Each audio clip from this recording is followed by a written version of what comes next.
Hi there, this is a quick simple guide to people joining university this year to study law.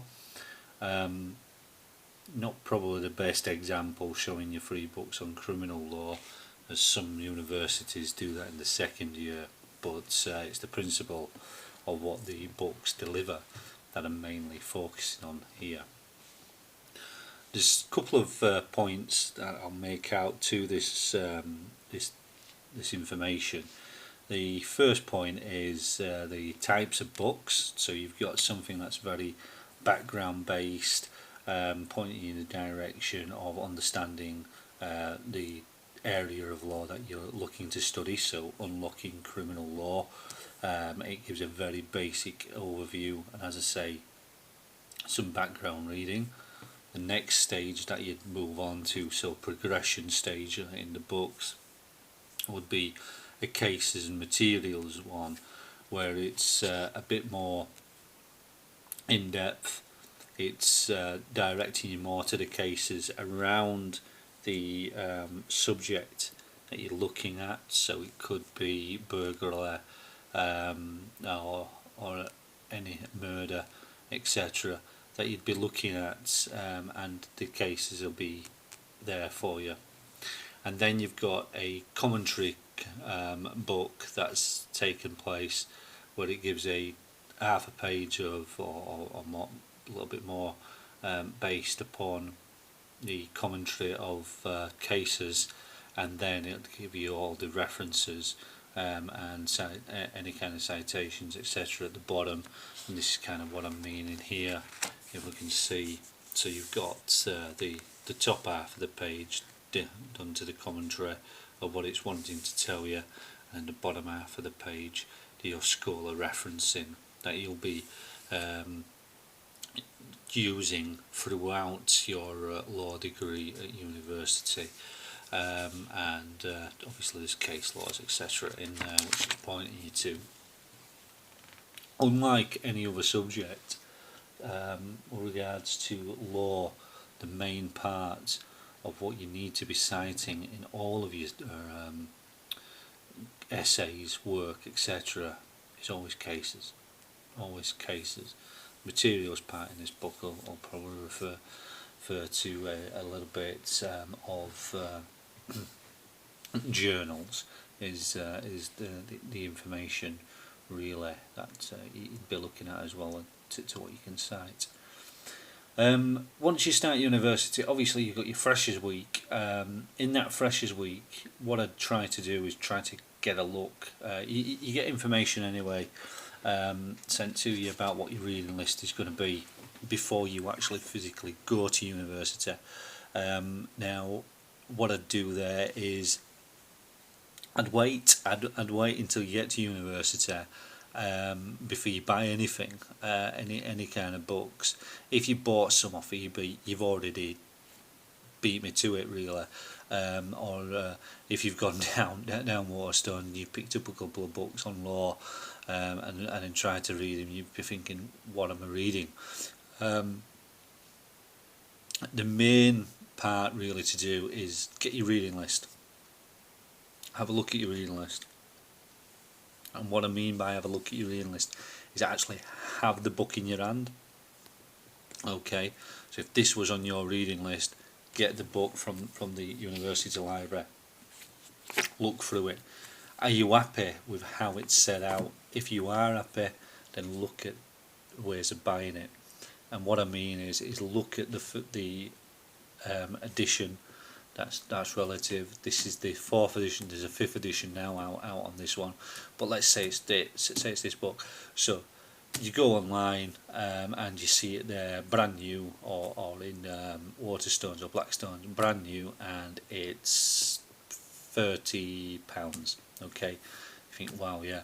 You go on eBay or Amazon, and there's a used one on there for £5. What are you going to do? The sense should be to buy the £5 one. Okay, so you buy the £5 one. That's great.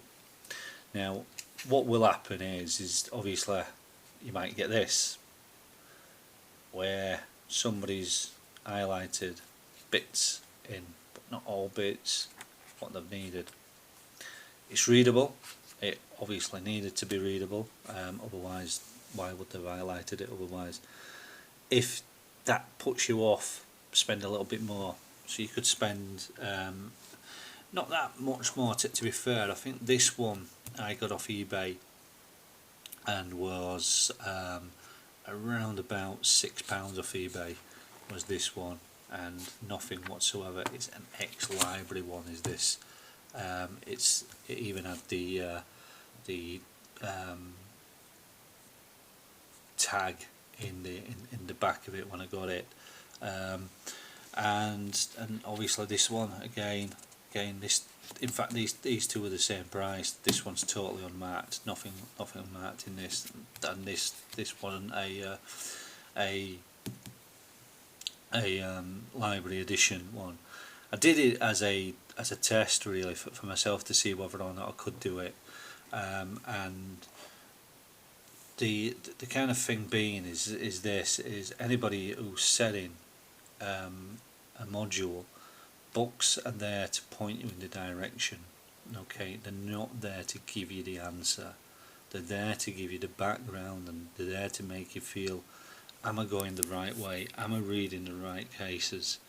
And that's typically why the middle section of the books are good. But these are way too basic for the degree level. You will not get a high mark relying on a background book like this. They are fantastic books. This is a brilliant book. It's a brilliant book because it gives you the insight and it gives you the information straight away. The more detailed books are the ones where the struggle. You will struggle at the start of reading this if you've never read law before. If you've read law before, then you should be okay. But if you've not, or if you're not picking it up, and these don't give you the answer straight away, these expect you to know the information. This doesn't. This is your friend, and this does not expect you to know the information. These do. These expect you to understand the principle of law, how it's met. They will give you the information in more depth, but they think that you've read this level and you've progressed on. Okay. If you get this straight away and you start reading it straight away and you've done, you should be getting firsts. So that's 70 upwards. Okay. If you're getting this and you're struggling, and you're looking to just stay using this type of book, I'd seriously talk to your tutors. I'd go and spend more time with your lecturer and compare your lecturer's notes to what information you're getting. So the PowerPoint information you're getting, compare that with the information in these books, these types of books, should I say. Don't go out and buy these books and think, I will pass my criminal law module because that guy on YouTube said these were the free books he recommended, and he seemed to know what it was on about. No, I wouldn't do that. What I'd do is I'd look for a background book that you're comfortable with, a cases and material book that you're comfortable with. I don't think you can go any higher than a good commentary book. But try and get a commentary book, one that spells out the direction the law's gone rather than giving the opinion, which some textbooks do. You don't want the opinion of it. So as I say, just to recap, get your reading list, look at the books in the library. It'll only take you no more than half a day, and during your first 2 weeks of being there, that's loads of time. Or it might be too much time if you've just moved into halls. If you're a mature student, try and find the time as well. Obviously with whatever commitments you've got on outside of uni, try and get there. But what I will say is this, is then look at eBay, Amazon, World of Books, other online providers, get the prices. They're far cheaper, far reduced in cost.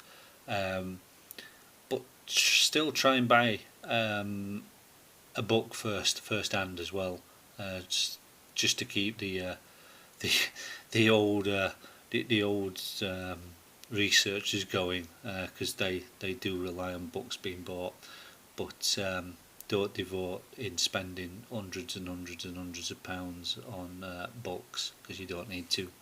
Okay,